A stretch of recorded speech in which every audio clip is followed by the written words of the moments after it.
The forest didn't whisper. It screamed. Anna Walker was a ghost, crashing through the underbrush, her breath tearing out in ragged white clouds that the frigid Colorado night swallowed whole. Behind her, a sound more terrifying than any beast, the baying of hounds, a rhythmic, hateful pulse drawing closer with every beat of her failing heart. The baby clutched to her chest didn't cry. He was past that now.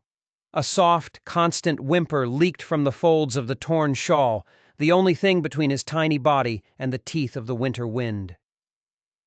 "Shh, Eli," she whispered. But the words shattered, useless against the cold. Just a little longer. 2 days. 2 days of running, of stealing sleep in the hollows of dead trees and the bellies of abandoned barns. Her legs were numb stumps of fire and ice. Her bare feet, shredded and bleeding, no longer felt the frozen ground. But she couldn't stop. She would never stop. Not while Clayton Hayes and his men were still out there, their shadows stretching long across the snow, hunting them. The world vanished from under her. One moment she was running, the next she was falling, tumbling down a steep, snow-slicked embankment. Instinct took over. She twisted in midair, wrapping her body around the infant, a human shield against the inevitable. She hit the ice of a frozen creek with a sickening crack. The shock of the water was absolute. It was a physical blow, stealing the air from her lungs, the life from her limbs. For a single, horrifying moment, she thought this was it. This was their grave, a nameless stream in the middle of a God-forsaken wilderness. But as the blackness closed in, a tiny, furious spark ignited within her. Not here. Not like this.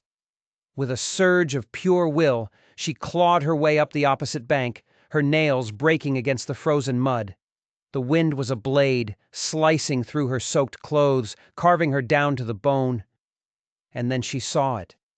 Through the chaos of the swirling snow, a faint orange glow. A pinprick of light in the endless dark. A window. A cabin. Hope. Samuel Morgan woke with a gasp, sweat slick on his forehead. The cold had crept into the bones of the cabin overnight, but it was no match for the fire in his dreams. The embers in the hearth cast long, dancing shadows on the rough-hewn walls, making the small space feel like a cage.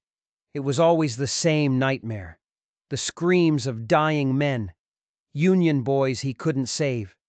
Their blood, dark and sticky, soaking through the canvas of the field hospital tents. And their eyes, always their eyes, accusing him as the life drained away. "You're a doctor. You should have saved us." He swung his legs over the side of the narrow cot, the wood cold against his skin. Sleep was gone for the night. It always was, after the dreams came. He lurched to the single window, scraping a small circle in the thick frost with his thumbnail. The storm had gotten worse. The snow was a solid white wall, whipping past in the darkness. But there was something else in the air tonight. A tension. A feeling like the silent, charged moment just before a lightning strike. "Just the weather," he muttered, his voice a rough growl from disuse. But he couldn't shake the feeling. Something was coming. He fed the dying embers, coaxing them back to a sullen glow, then pulled on his heavy coat. Dawn was hours away, but he knew where he had to go, where he always went when the ghosts of the past were too loud to ignore. The wind hit him like a fist as he stepped outside. He pushed through the knee-deep snow, past the frozen well, past the small barn where his old horse whinnied in protest. He reached the edge of the clearing and stopped. There, beneath a giant skeletal cottonwood tree, was a small wooden marker. Catherine Morgan, beloved daughter, 1870-1877, 7 years old. Too young to die, too young to understand why her father, the doctor who had saved so many strangers, couldn't save his own child. He knelt, the cold of the snow seeping through his trousers, and placed a single, dried wildflower on the small mound. He'd saved it from the summer.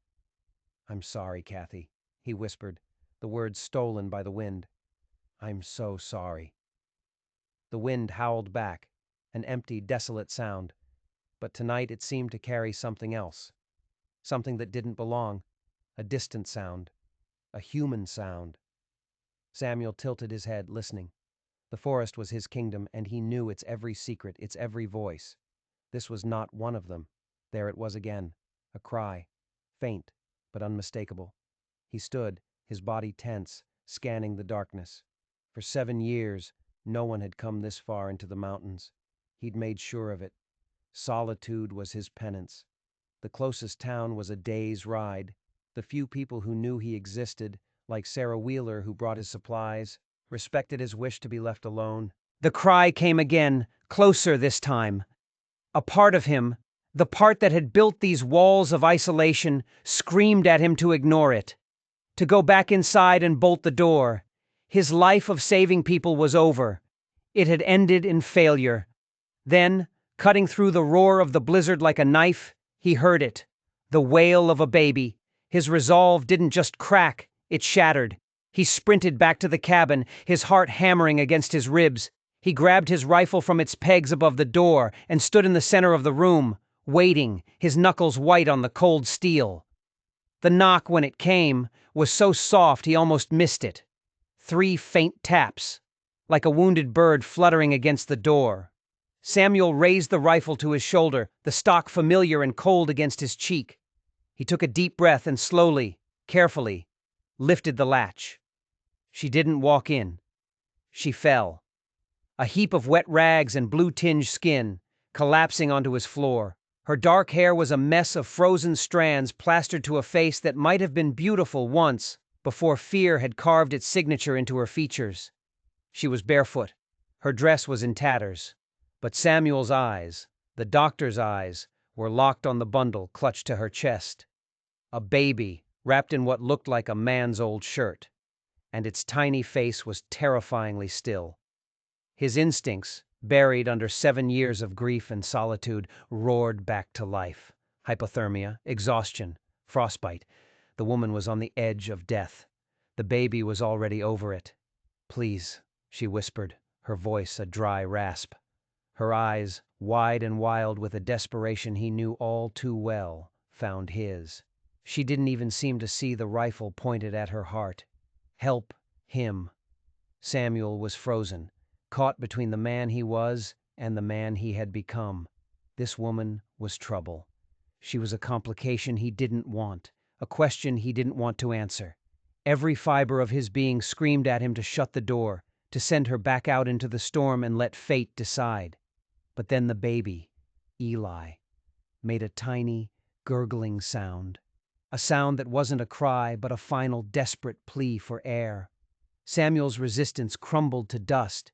He set the rifle aside and dragged the woman toward the fire, pulling the bearskin rug under her. She collapsed onto it, a dead weight, her grip on the infant still impossibly tight. He threw more logs on the fire, and the flames roared to life, casting flickering light on the desperate scene. He pulled his thickest wool blanket from the chest at the foot of his bed. "You need to get out of those wet clothes," he said, his voice like gravel. "I'll turn away." She didn't respond. Her eyes were fixed on the fire, but she wasn't seeing it. She was seeing something far away, something horrible. The violent shivers racking her body were the only sign she was still alive.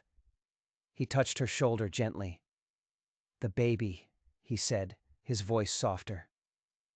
"Let me see the baby." For a second her arms tightened, a mother's last, primal act of protection. Then, as if a string had been cut, her grip loosened. Samuel carefully took the infant from her, his hands gentle. The woman's arms remained outstretched, empty, as if the separation was a physical wound. He was just a few weeks old. His skin was a pale, waxy blue. His lips were the color of ash. But Samuel saw it. A faint, almost imperceptible rise and fall of his tiny chest. He was still breathing. Barely. "I need to warm him," Samuel said, already moving to the cabinet where he kept his old medical supplies. He pulled out a soft flannel shirt. It had been his wife's, Margaret's. He hadn't touched it in 7 years. He laid the baby on his narrow cot and began to unwrap the cold, wet shirt. The infant's body was like a piece of ice. But as he worked, his trained fingers searching for signs of severe frostbite, he found none. It was a small miracle. As he gently dried the baby's skin, something caught his eye. A mark on the tiny shoulder blade. It wasn't a birthmark. He leaned closer, the firelight glinting on the strange symbol.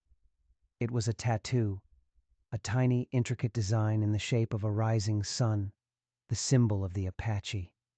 Samuel's blood ran cold. He glanced back at the woman by the fire. He studied her features now, really studied them. The high cheekbones, the copper undertones of her skin. She was of mixed heritage. He was sure of it. He wrapped the baby in Margaret's warm flannel shirt and carried him back to the fire. The boy was already starting to regain some color, his breathing a little stronger. "He'll be all right," Samuel said, placing the infant back into the woman's waiting arms. "But you need to get warm. Now." He handed her the blanket and turned his back, pretending to be busy with the cast-iron stove. He heard the rustle of wet clothing, the soft sound of the wool blanket. "What's your name?" he asked, his back still to her. The silence stretched, thick and heavy, broken only by the crackle of the fire and the scream of the wind. He thought she wouldn't answer. "Anna," she finally whispered. "His name is Eli." Samuel nodded, still facing the stove. "I'm Samuel Morgan." He didn't offer any more. He could feel her unspoken questions hanging in the air, but he didn't care. She had her secrets. He had his. "You can stay until the storm passes," he said, the words feeling strange in his mouth. He already knew it wasn't that simple. Nothing ever was. "Then you have to move on." He turned back around. Anna had wrapped herself in the blanket, curled around Eli on the rug like a wolf protecting her cub. Her eyes were closed. He couldn't tell if she was asleep or just exhausted. The firelight caught the glint of something on her hand. A silver ring, intricately engraved. She was twisting it with her thumb, a nervous, unconscious gesture. Samuel sighed, a long, weary sound. He sank into the old rocking chair across from her, his rifle resting across his knees. He wouldn't sleep tonight. He didn't trust her. He didn't trust anyone. But as the hours crept by, as the fire burned low, he found himself watching her not with suspicion, but with a strange, unsettling feeling of recognition. He had seen that look before, that hollowed-out, empty look of someone who had lost everything. He saw it every morning, in his own reflection. The dream came, as it always did. Catherine, 7 years old, with her mother's auburn hair and his own gray eyes. But tonight, it was different. They weren't in their old house in St. Louis. They were standing in the snow, under the skeletal branches of the cottonwood tree. "Someone's coming, Papa," she said, her small voice clear as a bell. She pointed toward the dark line of the forest. "Who?" Samuel asked, his heart aching as it always did when he saw her. "Someone who needs you, like I needed you." The guilt was a physical blow, knocking the wind out of him. "I failed you, Kathy." She shook her head, her expression serious. Her small, cold hand reached for his. "Not this time, Papa. This time you'll save them." Before he could speak, she turned and ran toward the trees, her laughter floating back to him, a sound more painful than any scream. He tried to follow, but his feet were rooted to the spot. "Kathy, wait!" From the darkness of the forest, a woman emerged. She was carrying a child. It was Anna. Catherine took her hand and led her toward him. "See, Papa, I brought them to you." Samuel woke with a start, his neck stiff and aching from the chair. The fire was just embers, painting the cabin in a dull, hellish glow. For a moment, he was lost. Then the night came rushing back. Anna and the baby. They were still there, huddled on the rug. But Anna's eyes were open. She was watching him, a weary, hunted look on her face. She was clutching Eli so tightly her knuckles were white. She was afraid he would try to take the baby. "I wasn't going to hurt you," he said, his voice a low growl. Her gaze didn't soften. "That's what men always say." Her voice was stronger now, laced with a bitterness that spoke of a hard life and harder lessons. As the blanket shifted, he saw them. Old, faded marks on her wrists. A fresh, ugly bruise on her temple, hidden by her hair. "You're running from someone," he stated. It wasn't a question. She didn't answer. Instead, her eyes scanned the cabin, taking in the sparse furniture, the single shelf of books, the dusty medical bag in the corner. "You're a doctor," she said, her voice flat. His jaw tightened. "I was." "The baby's hungry," she said, changing the subject. "Do you have any milk?" He stood and went to the small pantry. "Goat's milk. It'll have to do." He poured some into a pot to warm on the stove. While it heated, he pulled a bundle of clothes from an old trunk. They had been Margaret's, simple, practical dresses. "These should fit," he said, placing them on the table without looking at her. "There's a wash basin behind that screen. I'll step outside." "Why are you helping she asked, her voice sharp, suspicious. He paused, his hand on the door latch. He didn't have an answer, not a real one. Was it the doctor in him? Was it the ghost of his daughter? Or was it just that after 7 years of soul-crushing silence, even the presence of danger was better than the crushing weight of being alone? "The storm's still bad," he said, the lie tasting like ash in his mouth. "No one should be out in it, especially not with a child." He stepped outside into the biting cold, pulling the door shut behind him.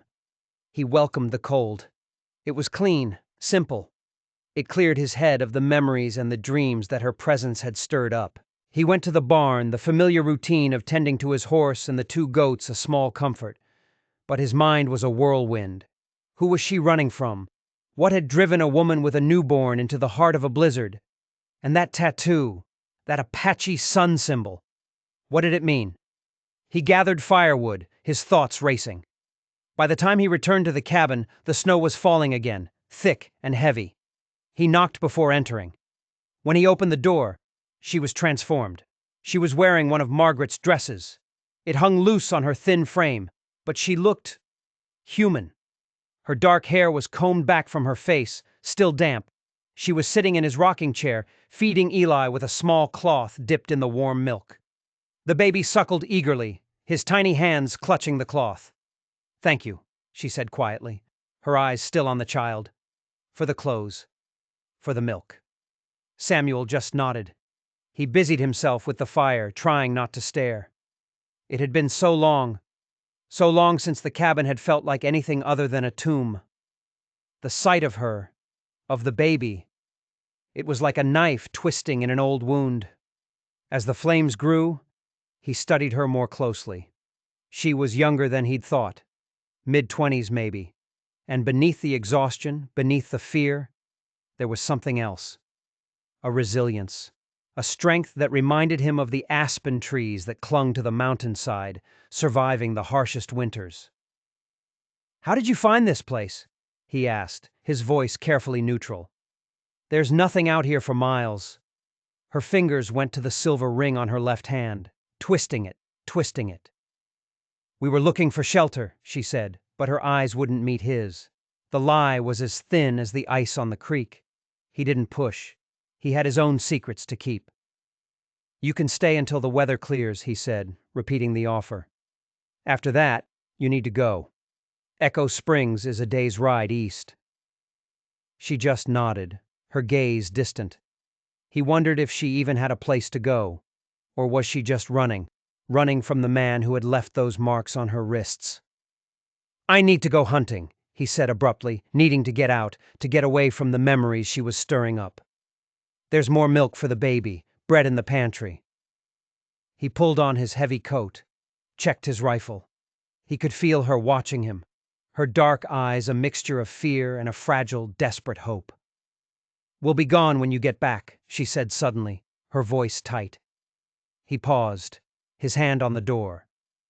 "In this weather? You wouldn't make it a mile." "We can't stay here," she insisted, a new urgency in her voice. "It's not safe. For any of us." There it was, an admission. She wasn't just running from the storm, she was bringing the storm with her. He should have felt angry, vindicated in his initial urge to turn her away. Instead, all he felt was a cold knot of dread. "What kind of trouble are you in?" he asked, his voice low. She looked away, her focus entirely on the sleeping baby in her arms. "The kind," she said, her voice barely a whisper, "that doesn't go away." He recognized that tone. He'd used it himself enough times. It was the sound of a door slamming shut. "Wait until the storm breaks," he said, slinging his rifle over his shoulder. "It would be suicide to go out there now." She didn't answer, but he saw the calculation in her eyes. The danger of staying versus the certainty of dying in the snow. "I'll be back before dark," he said, opening the door. He paused. "My medical bag is in the corner. There's laudanum in the blue bottle if he's in pain. Just one drop. No more." And with that, he stepped out into the swirling white, leaving a desperate woman and her child alone in his home. It was a risk. He knew it. She could rob him blind and be gone. But as he trudged through the deepening snow, he knew she wouldn't leave. Not with the baby. Not in this storm. He had just crossed a line. For 7 years he had kept the world out. Now he had let it in. And he had a terrible feeling that the walls he had built around his heart were about to come crashing down. The forest was a white, silent world. The deer were smart, moving deeper into the woods to wait out the storm. Samuel was smarter. He tracked a young buck for hours, his eyes reading the story in the snow, in the bent twigs, in the scent on the wind. Finally, as the light began to fade, he found it. One clean shot. It was over. He worked quickly, his breath pluming in the frigid air, the practiced motions of field dressing the deer, a familiar comfort. But his mind wasn't on the task. It was back at the cabin, with Anna and the baby. There was more to her story. The Apache tattoo, the silver ring she twisted like a prayer, the raw, animal fear in her eyes. He hoisted the carcass onto his shoulders and started the long trudge home. The snow had lessened, but the temperature was plummeting. The kind of cold that could freeze the marrow in your bones. Halfway back, he stopped dead. Something was wrong. The forest was too quiet. The normal sounds of dusk, of animals settling in for the night, were gone. A heavy, listening silence had fallen. He lowered the deer to the ground, his hand tightening on his rifle. He scanned the trees, his senses on high alert. And then he saw them, 100 yards to the east. Tracks in the snow. Not his tracks.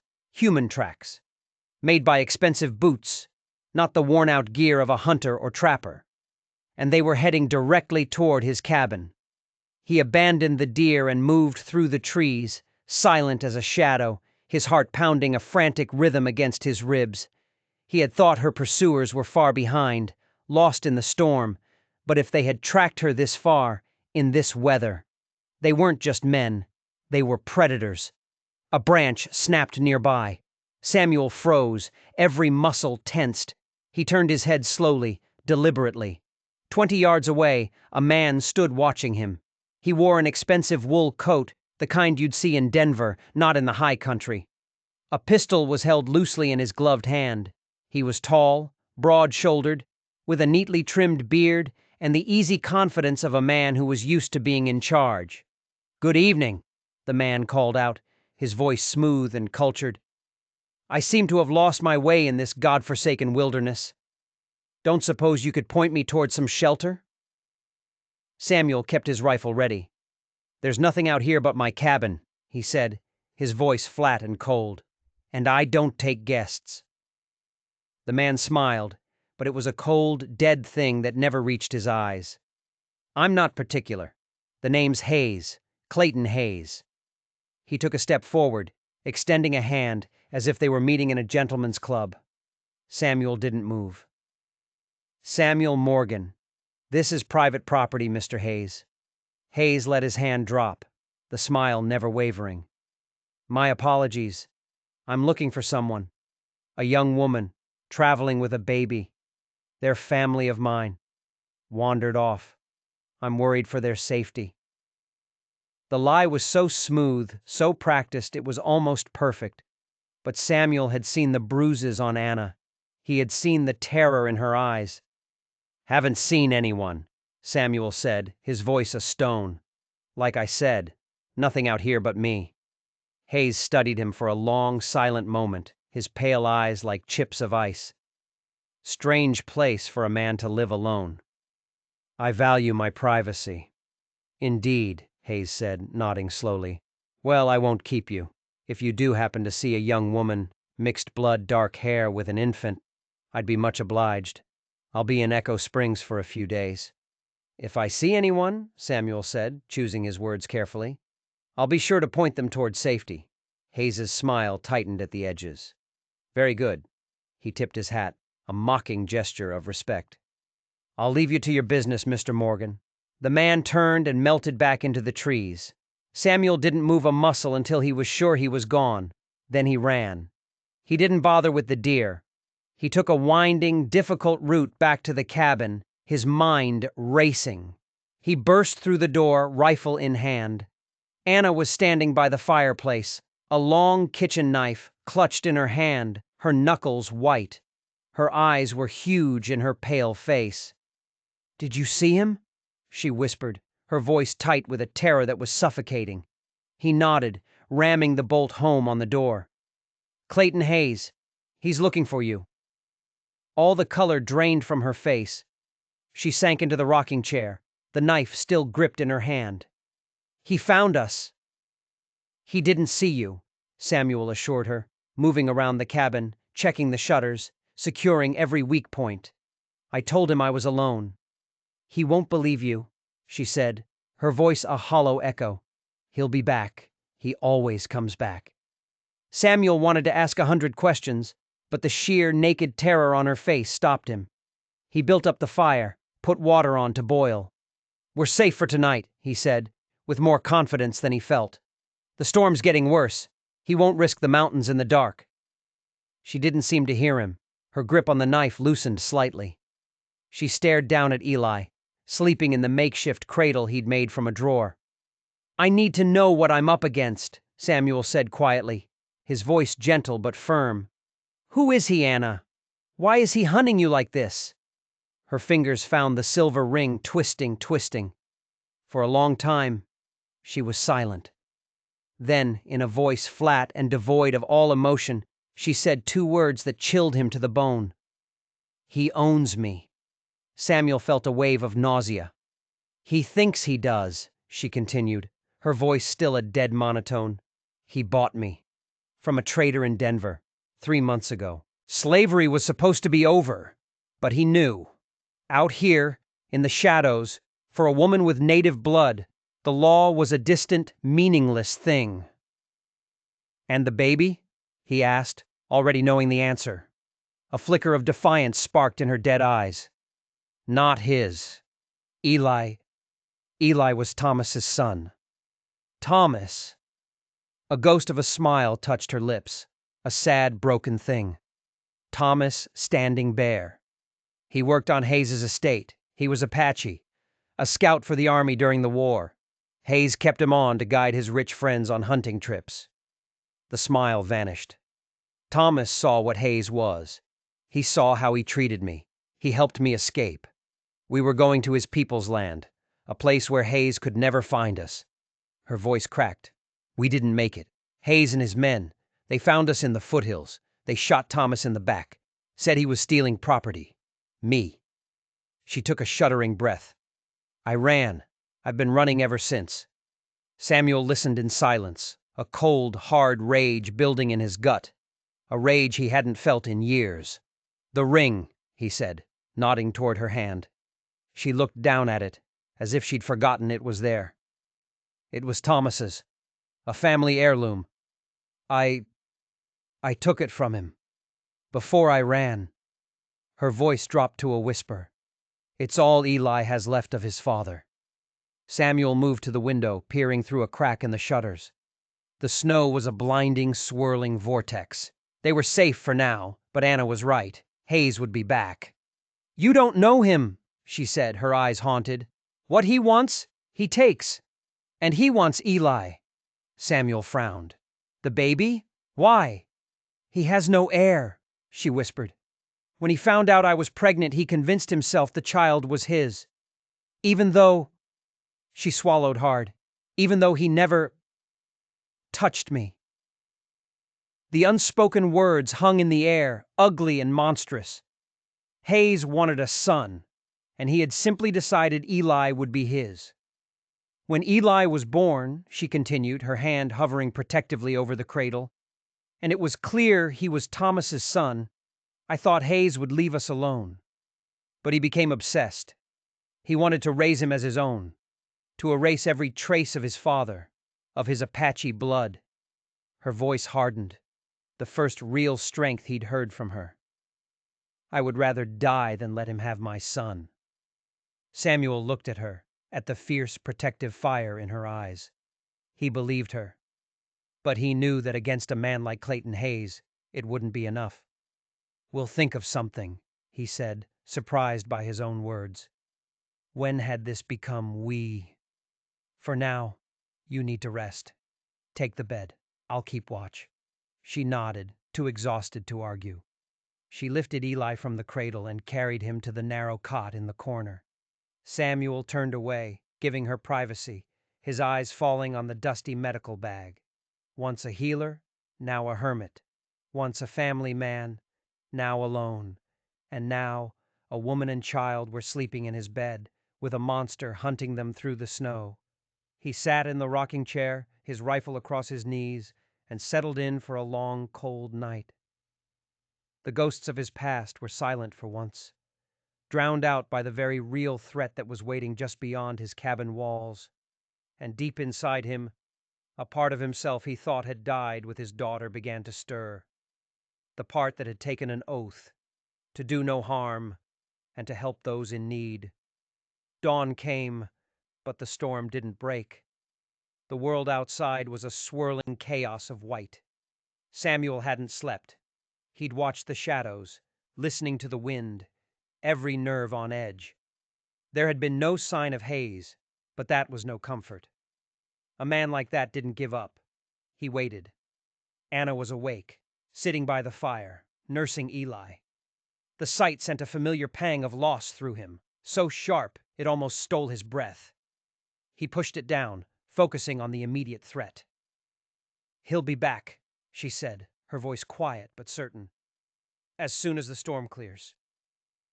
"We need a plan," Samuel agreed. "Where were you and Thomas going? To his people?" She nodded. "To a place he called the Valley of Shadows, a hidden sanctuary deep in the mountains." Samuel frowned. "The Apache territories are hundreds of miles south, and the army patrols the passes. I have to try," she said, a stubborn fire in her eyes. "It's the only chance Eli has, to know who he is, who his father was." He couldn't argue with that. But a woman alone with a baby, pursued by a man like Hayes. It was a death sentence. Eli began to fuss, his small face scrunched and hot. Anna felt his forehead, her brow furrowed with worry. "He's warm." The doctor and Samuel took over. "Let me see." He gently took the baby. A slight fever, not surprising after the exposure. He went to his medical bag, the cracked leather stiff under his fingers. He found a small bottle of willow bark extract. "This will help," he said, measuring out a tiny drop. On his tongue, every 4 hours. As Anna administered the medicine, he saw her looking at the faded blue coat hanging by the door. The Union insignia was still visible. "You fought in the war," she stated. He just nodded. "Army surgeon, 4 years of it. 4 years of blood and screams and failure." He didn't want to talk about it. He moved to the loft ladder. "There's an old crib up here," he said, his voice rough. "It was my daughter's. You can use it." Her silence made him turn. She was watching him, her expression a mixture of pity and a shared, silent understanding of loss. "You had a family. A wife, Margaret. A daughter, Catherine." The names were like stones in his mouth. "What happened?" she asked softly. The pain was as fresh as if it were yesterday. "Margaret. She died of tuberculosis, back in St. Louis. I brought Catherine here. Thought the mountain air would be good for her." His voice cracked. "She caught a fever 2 winters ago. I was out hunting. By the time I got back," he couldn't finish. "I'm sorry," she said, and from her the words meant something. He climbed the ladder, his hands unsteady. The loft was a museum of his failures. Margaret's trunk, Catherine's toys, and in the corner, under a dusty sheet, the crib he had built with his own hands. He pulled the sheet away, and the memories washed over him. Catherine's first smile, her tiny hands reaching for him, her laughter, and then her feverish cries, her last shuddering breath. He wiped the tears from his face, angry at his own weakness. He carried the crib down and set it up by the fire. "It's beautiful," Anna said quietly. He just nodded. He gently laid Eli inside, tucking the blankets around him. The sight of a baby in that crib again. It was both a torment and a strange, unexpected comfort.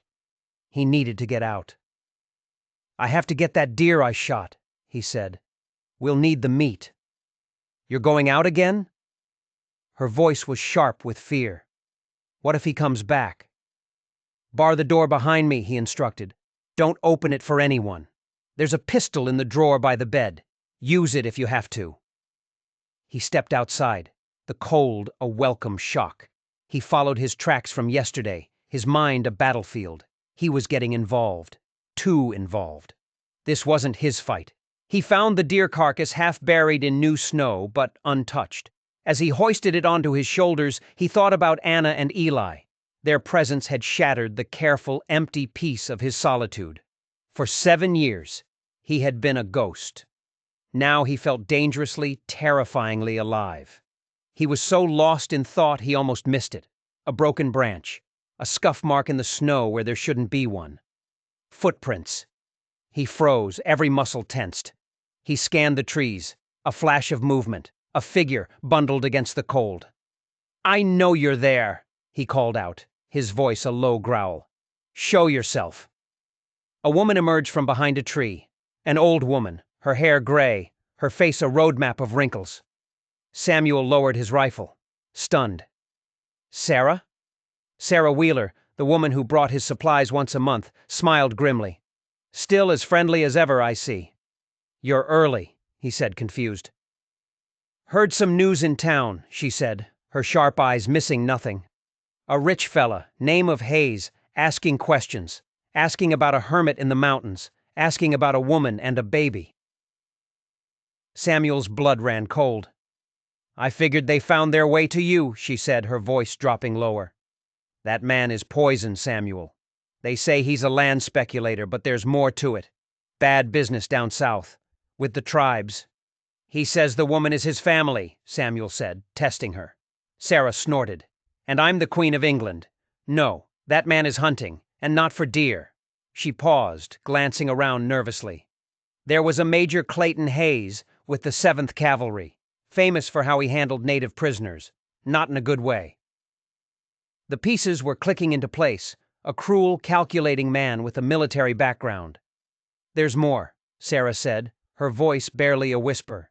"The woman, is she wearing a silver ring, an Apache design, with a sun on it?" Samuel's stunned silence was all the answer she needed. "I thought so," she said grimly. "That ring is a legend in these parts. They say it's a map to a lost Apache gold mine, hidden somewhere in these mountains." The gold. It wasn't just about the baby. It was about a fortune. "A man like that," Sarah said, "he doesn't just want one thing. He wants it all. The gold, the woman, the child, anything he can claim as his." She pulled her scarf tighter. "I have to go. But be careful, Samuel. Hayes has men with him, and he was asking questions about a doctor, a former army surgeon who might be living up here." A chill that had nothing to do with the cold snaked down his spine. "What did you tell him?" She gave him a sly wink. "Told him the only doctor for 50 miles is old Doc Jenkins, and he's usually too drunk to find his own boots. Far as anyone in town knows, you're just a trapper." "Thank you, Sarah," he said, the words inadequate.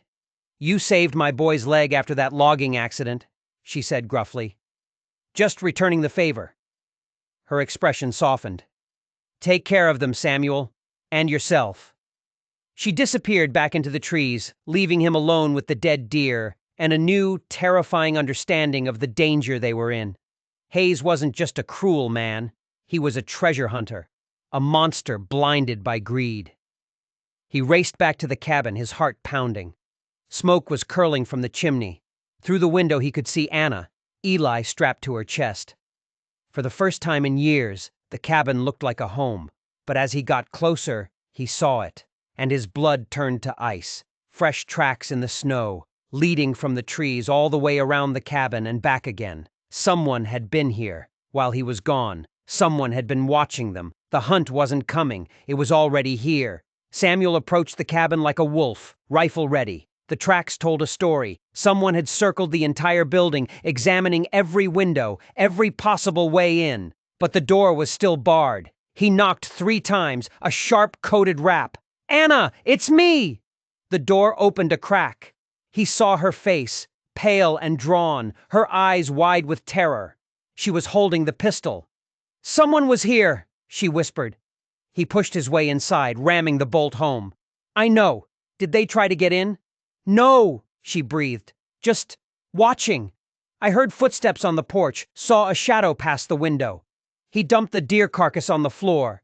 He's playing with us, letting us know he's here." Eli started to cry, a thin, hungry sound.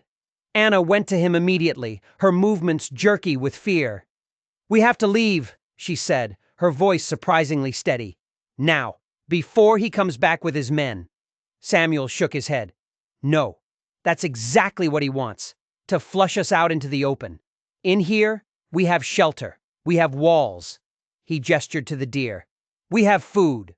And what happens when he brings 10 more men?" She shot back. "We can't hold them off forever." She was right. The cabin was a trap. "I met a friend," he said, his mind racing. "Sarah. She told me about the ring." Anna's hand flew to the silver band on her finger. "It's a map," he said, his voice low. "To an Apache gold mine. That's what he's really after. The gold." She stared at the ring, her expression a mixture of shock and dawning horror. "Thomas never told me. He just said it was from his grandfather." She looked up, her eyes dark with a new understanding. Hayes knew. He asked Thomas about the ring. He was fascinated by it. That's when he started being friendly, asking about his people, their legends. "He was using him," Samuel said, the pieces clicking into place. "And when Thomas wouldn't talk," Anna finished, her voice hollow, "he bought me, to use as leverage against him." The calculated cruelty of it was breathtaking. "We need a plan," Samuel said, moving around the room, barricading the door with a heavy table, checking his ammunition. "Even if we fight him off," Anna said, her voice tight with despair, "he'll just keep coming. He won't ever stop." And then she said something that made his blood run cold. "What if we give him what he wants?" "The ring?" She shook her head, her eyes burning with a desperate, reckless light. "No, not just the ring. Me. I'll tell him I'll lead him to the gold. It will buy you time. Time to get away with Eli." "Absolutely not," he growled. "He'd kill you the second he had the gold." "Then what do you suggest?" she cried, her voice cracking. "We just sit here and wait to die?" He didn't have an answer. Both choices led to the same dark place. As the sun went down, they worked together, preparing for a siege. He was a soldier again, seeing the world in terms of firing lines and kill zones. And she moved with a quiet efficiency that surprised him. "You've done this before," he observed, as she angled a small hand mirror to watch the blind spot near the barn. A sad smile touched her lips. "My father was a scout for the army. He taught me how to survive." The smile faded. It didn't help him in the end. The silence stretched between them, thick with unspoken stories of loss. And then they heard it. A branch snapping in the darkness outside. Too loud for an animal. Samuel motioned for her to be silent. He moved to the window, peering through a tiny crack in the shutter. The moon was bright on the snow. He saw a shadow detaching itself from the trees. A single figure, moving with a cautious, practiced stealth. "One man," he whispered, moving toward the barn. "Stay here," he said, grabbing his rifle. "Bar the door. She grabbed his arm, her grip surprisingly strong. "No, it's a trap. It's what he wants. If it's Hayes alone, this might be our only chance," he argued. "And if it's not?" He hesitated. She was right. But the thought of waiting, of being a cornered animal, was unbearable. "I'll be careful." He slipped out the back door into the biting cold. He moved from shadow to shadow, his moccasins silent on the snow. The tracks led to the barn. The door was slightly ajar. He pushed it open with the barrel of his rifle and slipped inside. The air was thick with the smell of hay and animal fear. The horse shifted nervously in its stall. "I know you're in here," Samuel called out, his voice low and steady. "Show yourself." Silence. Then, a voice from the shadows. A voice he hadn't heard in 10 years. "You've gotten rusty, Doc. You'd have heard me coming a mile away." A figure emerged from the darkness. Tall, lean, with a gray-streaked beard and a face carved from granite. Samuel lowered his rifle, his mind reeling. "Jackson?" Colonel William Jackson, his former commanding officer, grinned, a tired, cynical expression. "In the flesh. Most of it, anyway." He gestured to his left leg, which was stiff and unnatural. "Lost a piece of me at Gettysburg, but I reckon you remember that." Samuel remembered. He'd spent 6 hours trying to save that leg in a bloody, screaming field tent. "What are you doing here?" Jackson's smile vanished. "Looking for you, Doc. You're a hard man to find." That was the point. Before Jackson could answer, the barn door creaked open. Samuel whirled, his rifle coming up, to see Anna standing there, the pistol held steady in both hands. "Who is he?" she demanded, her eyes never leaving Jackson. "Colonel William Jackson," Samuel said, still trying to process the impossible. "My old CO." He turned back to Jackson. "Why were you looking for me?" Jackson's eyes flickered from Samuel to Anna, taking in the scene. "I passed a group of riders on my way up here. A fancy fellow named Hayes asking about a woman and a baby." His gaze sharpened. "Figured I'd find you in the middle of it." "What's your business with Hayes?" Samuel asked. The colonel's face hardened, the lines around his eyes deepening. "Personal. Hayes led a raid on a Cheyenne village back in '66. Said they were hostiles. They weren't." His voice grew quiet, but it was filled with a cold, ancient rage. "My wife was there. She was half Cheyenne. A translator for the army. Hayes. He didn't bother sorting out the friendlies." The silence in the barn was absolute. Anna lowered the pistol slightly, her expression softening with a shared understanding of loss. "I've been tracking him for years," Jackson continued. "When I heard he was in Echo Springs asking about a woman with native blood." He looked at Anna. "I figured he was up to his old tricks." "He wants the ring," Anna said, holding up her hand. "And my son." Jackson's eyes widened as he saw the ring. "The Sunpath ring. I'll be damned. I thought it was just a story." He looked from the ring to Anna, a new respect in his eyes. "No wonder he's so determined. That ring supposedly leads to a lost fortune in Apache gold." "The Valley of Shadows," Anna whispered. "That's where Thomas was taking me." Jackson nodded. "The legend is true. A place so well hidden, no white man has ever found it."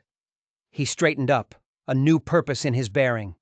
"If Hayes gets his hands on that gold, he won't just be a rich man. He's been building something. A private army, mercenaries, ex-soldiers. He plans to use that gold to finance a war to wipe out every last free tribe in the territory." The stakes had just grown infinitely higher. This wasn't just about Anna and Eli anymore. "We need to leave," Jackson said, his voice sharp with urgency. "Tonight, I have horses stashed a half-mile from here." As if on cue, they heard it. The sound of riders, multiple riders, approaching fast. "Too late," Samuel muttered, peering through a crack in the barn wall. "It's Hayes. He's got at least 5 men with him." "Back to the cabin," Jackson ordered. "It's more defensible." They sprinted across the open ground, the snow crunching under their feet. A shout went up from the trees. The thunder of hooves grew louder. They scrambled inside, slamming and barring the door just as the riders burst into the clearing. "Samuel Morgan!" Hayes's voice boomed through the night. "I know you're in there. I know she's with you. Send her out and no one gets hurt." "He's lying," Jackson spat. "What do we do?" Anna whispered, her face pale in the firelight. Samuel looked at Jackson, the hardened soldier. He looked at Anna, the fierce mother. And he looked at the sleeping baby in the crib he had built for his own daughter. This was his fight now. "We negotiate," Samuel said, moving toward the door. "Negotiate with that snake?" Jackson scoffed. "Not to surrender," Samuel said, his voice cold and hard. "To buy time." He raised his voice, calling out into the night. "Hayes, let's talk, like civilized men." A cold, cruel laugh echoed back from the darkness. "Civilized? You're harboring a thief and a runaway, Morgan, but fine. Let's talk." A new voice, closer, colder. "I'm a reasonable man, the woman, the child, and the ring. Give them to me, and you can go back to your miserable, lonely life." "And if I refuse?" Samuel shouted back. "Then I'll burn this cabin to the ground with all of you inside it." The threat hung in the frigid air, sharp and deadly as an icicle. "He knows about your daughter, Doc," Jackson said quietly, reading the shock on Samuel's face. "He's been digging into your past, looking for leverage." The personal insult hit Samuel like a physical blow. This wasn't just about gold anymore. It was about cruelty. "What if we make a deal?" Samuel called out, stalling. "The ring. For their freedom." There was a long pause from outside, then Hayes's voice, closer now, dripping with false reason. "An interesting offer, but the ring is useless without someone to read it. The woman's lover, Thomas, he must have taught her. I need her to guide me." The truth was finally out. He didn't just want the ring, he needed Anna. "So that's the deal," Samuel said to Jackson and Anna. "You and the ring, in exchange for Eli's life." "No," Anna whispered, clutching the baby tighter. "He'll kill us all." "We have to escape," Jackson said, his eyes scanning the small cabin. "There's a narrow pass at the back of this valley. Treacherous, but it might be our only way out." "He'll have men watching," Samuel countered. "Then we create a diversion," Jackson said, a grim smile on his face. "A big one." He looked at Anna. "Give me the ring." She stared at him, horrified. "Not the real one," he clarified. "Something that looks like it. I'll make a run for it on horseback. Lead them on a chase. While they're after me, you two slip out the back and head for the pass." Samuel rummaged in his medical bag, his hands moving with purpose. He pulled out a silver probe with a circular handle. In the dark, from a distance, it might work. "What about you?" Anna asked Jackson. "I'm hard to kill," he said with a shrug. "I'll meet you at a place called 3 Pines Junction. 3 days' ride." It was a desperate, reckless plan, but it was the only one they had. While Jackson prepared the horse, Samuel and Anna worked frantically, rigging small powder charges from his ammunition supplies. They would set them off on the far side of the clearing, creating chaos, drawing Hayes's men away from the cabin's rear. "Promise me something," Anna said, her dark eyes locking with his. "Promise me you'll follow us, that you won't stay behind to fight." He looked at her, at the raw courage in her face, and felt something shift inside him. "I promise," he said, and he meant it. Under the cover of a passing cloud, the plan exploded into motion. The powder charges went off with a series of deafening blasts. Shouts of confusion and anger erupted from Hayes's men. In the chaos, Jackson burst from the barn on horseback, holding the silver probe high for all to see, then galloped into the darkness, drawing half of Hayes's men after him. At the same moment, Samuel and Anna slipped out the back window and ran for the woods, for the dark, uncertain promise of the hidden pass. They left everything behind: the cabin, the memories, the ghosts. As Samuel crashed through the undergrowth guiding Anna, Eli clutched between them. He felt a strange, wild sense of freedom. For the first time in 7 years, he wasn't running from his past, he was running toward a future. The pass was a nightmare of ice and shadow, a narrow crack in the mountain with a sheer drop on one side that fell away into nothingness. They moved slowly, painstakingly, their breath freezing in the air. Behind them, a single gunshot echoed through the mountains. They didn't stop. They couldn't. By dawn, they were through, emerging onto a ledge overlooking a pristine, hidden valley. They were exhausted, frozen, but they were alive. They found shelter in a small cave, and Samuel risked a tiny fire. As Anna nursed Eli, her face pale but resolute, Samuel felt a strange, protective instinct he thought had died with his daughter. He was responsible for them now. They rested for a few hours, then pushed on. The gunshots still echoed in their minds. Had Jackson made it? Or was Hayes already closing in? That evening, as they made a cold camp in a grove of pines, another rifle shot cracked through the twilight. Closer this time. They were being hunted. They fled into the darkness, Samuel leading them west, toward a river he knew from his hunting trips. The water was a shock of icy pain, but it would hide their tracks. They waited for what felt like an eternity, the cold seeping into their bones, before finding shelter under a rock overhang. They were huddled around a small, smoky fire, trying to thaw their frozen limbs when they heard it. A soft whicker from Jackson's horse, which they had found wandering riderless a mile back. Samuel grabbed his rifle. Someone was out there. A figure emerged from the trees, a woman dressed in deerskins, moving with the silent grace of a predator. "Identify yourself," Samuel called out, his voice a low growl. The woman raised her hands. "My name is Elena Standing Bear," she said, her voice clear and strong. "I am Thomas's sister. I am looking for Anna, and for my nephew." Anna gasped, stepping forward. "Elena?" It was a miracle, a lifeline in the wilderness. Elena and her husband Michael had been searching for them ever since they found Thomas's body. Their scouts had seen the cabin, heard the gunshots, but their welcome was cautious, their eyes hard.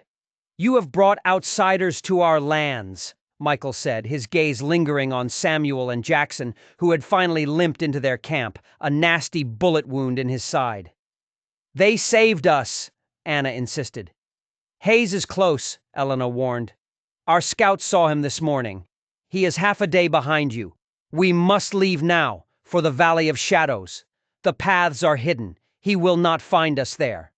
For 3 days, they traveled through a landscape of impossible beauty and treacherous danger. They climbed cliffs, forded icy streams, and moved through forests so ancient and dense the sun never touched the ground.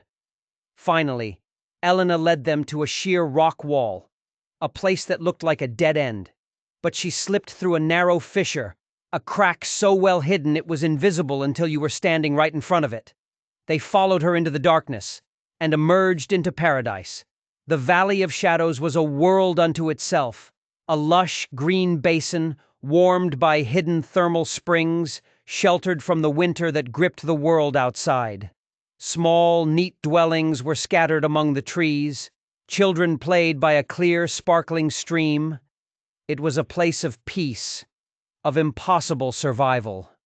They were welcomed not as strangers but as family. Thomas's son had come home. An elderly woman, the tribe's elder, took the Sunpath ring from Anna's hand. "His spirit guided you," she said, her voice like the rustling of dry leaves. "The ring is home.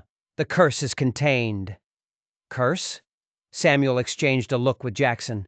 The elder saw his confusion. "The ring is not a map to gold, white man. It is a key, a lock, to keep a great evil buried deep within the earth, an evil that your kind, in your greed, would unleash upon the world." The gold wasn't a treasure. It was a prison. And Clayton Hayes was trying to pick the lock. That night, as the tribe celebrated the return of the ring, a scout arrived, his face grim. "Hayes," he said, his voice low and urgent. "He is here, at the entrance to the valley." It was impossible. How could he have found them? And then Samuel knew. He remembered the trapper, the one he'd met before Hayes arrived, the friendly stranger who had shared his fire. He hadn't just been a scout. He had planted something, a tracking device, a new, devilish invention from the east. They weren't safe. The monster was at their door. Chaos erupted. The warriors grabbed their weapons, their faces grim and determined. This was their last sanctuary. They would die to protect it. But they were few. Hayes had guns, and men who knew how to use them. In the midst of the panic, Samuel saw Anna. She wasn't afraid. Her face was set, her eyes burning with a cold, clear purpose. She was speaking to the elder, her hands moving, pointing at the ring, at the cliffs surrounding the valley. The elder listened, then nodded slowly. Anna turned to Samuel. "There is a way," she said, her voice calm and steady. "Thomas told me. The legends, they are not just stories. The valley can protect itself." She led him to a cave high on the cliff wall, a place filled with strange, echoing sounds. She showed him the markings on the wall, symbols that matched the ones on the ring. "It's not just a lock," she said. "It's a trigger. The valley was built on a fault line. The old ones knew how to control it." She was talking about causing an earthquake, a rock slide, to seal the valley entrance forever. "It will trap us in here," Samuel said, horrified. "It will keep him out," she countered. "It is the only way." As the first shots echoed from the valley entrance, as the war cries of the Apache warriors met the bark of Hayes's rifles, Samuel made a choice. He was a doctor. His purpose was to save lives. He helped the Apache warriors, tending to their wounded, his hands steady, his mind clear for the first time in years. He saved Michael's life, earning the tribe's trust with his skill and his courage. And as the battle raged below, Anna stood on the high ledge, the sunpath ring in her hand, chanting the ancient words Thomas had taught her. The ground began to tremble, a low, deep rumble that grew into a deafening roar. The mountains themselves seemed to scream in protest. Samuel looked up and saw the cliff face above the entrance begin to crumble. Rocks, then boulders, then an entire section of the mountain began to slide, a thundering avalanche of stone and earth. It crashed down, sealing the narrow entrance, burying Clayton Hayes and his greed under 1,000,000 tons of rock. The silence that followed was absolute. The Valley of Shadows was safe, but they were sealed off from the world. Forever. In the days that followed, a new life began. Jackson, his wound healed, grew restless. He was a man of the world. He found a high, dangerous path out of the valley, determined to continue his mission. He asked Samuel to come with him. "We could do a lot of good out there, Doc." Samuel was tempted. But as he looked around the valley, at the resilient people who had taken him in, at Eli, who was growing stronger every day, at Anna, whose quiet strength had saved them all, he knew his place was here. "I think," he said to her one evening, as they watched the stars appear in the narrow strip of sky above the valley, "that I'm tired of living with ghosts." She smiled, a true, beautiful smile that reached her eyes. She reached out and took his hand. "Then perhaps," she said softly, "it's time to start living among the living." He had lost a daughter, but he had found a son. He had lost his home, but he had found a people. He had lost his purpose, but in the heart of the hidden valley, the doctor who had run from the world finally found a reason to save it, one life at a time. He was home. What do you think? Can a person truly escape their past, or do they just find a new place to hide from it? If you enjoyed this story of redemption and survival, make sure to hit that like button and subscribe for more tales from the edge of the map.